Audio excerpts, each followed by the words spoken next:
Hello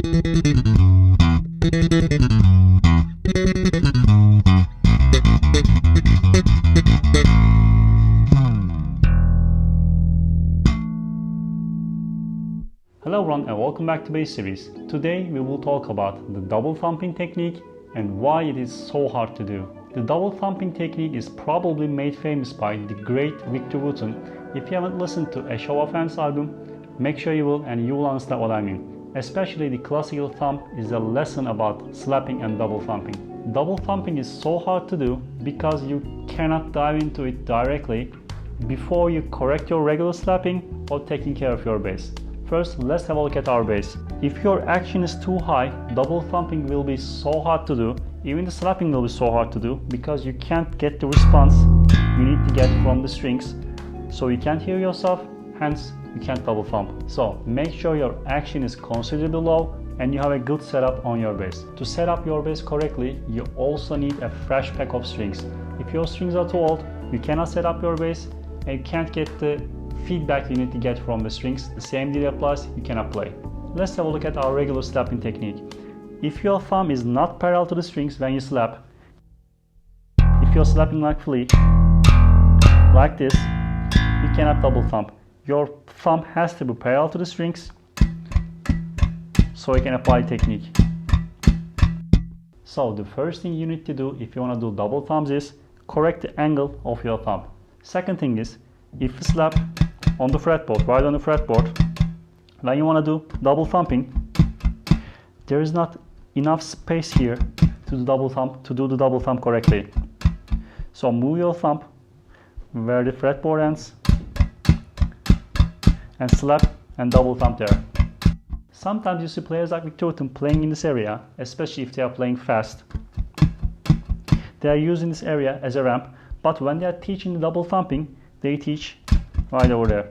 Okay, so forget about this area, just slap and double thump where your fretboard ends. When you correct your slapping technique and set up your bass, the technique itself is pretty straightforward.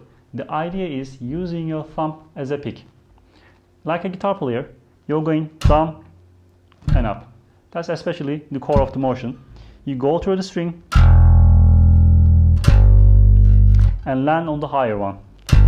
Okay, you just go through the string with your thumb and land there. The movement comes from your arm, not from your wrist or not from your finger like this. Okay, the movement comes mostly from your arm, a little bit on your wrist, like this. When you're going up, you just go up like this.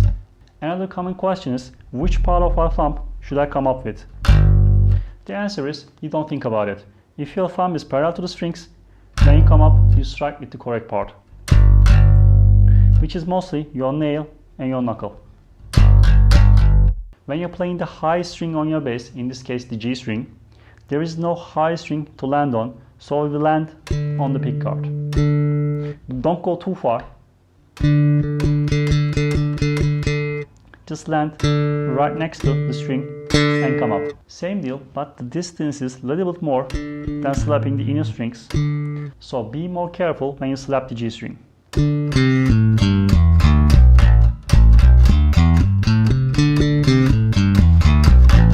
Once you practice this, you can practice your scales.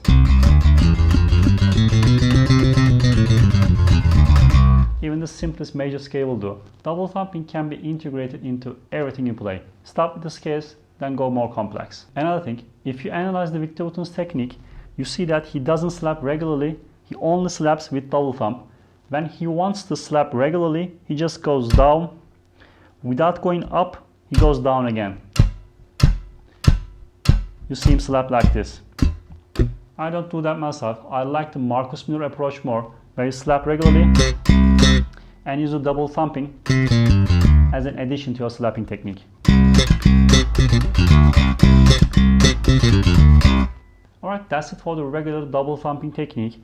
Double thumping enables us to play lots of different combinations like hammer-ons, pull-offs, different plucking techniques, which are index and middle fingers.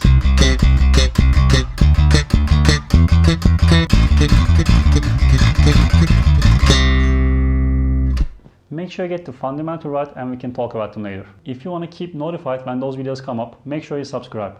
Also, if you want to support the channel or you want the backing tracks of my videos, you can do that. You can find them on my Patreon page. See ya.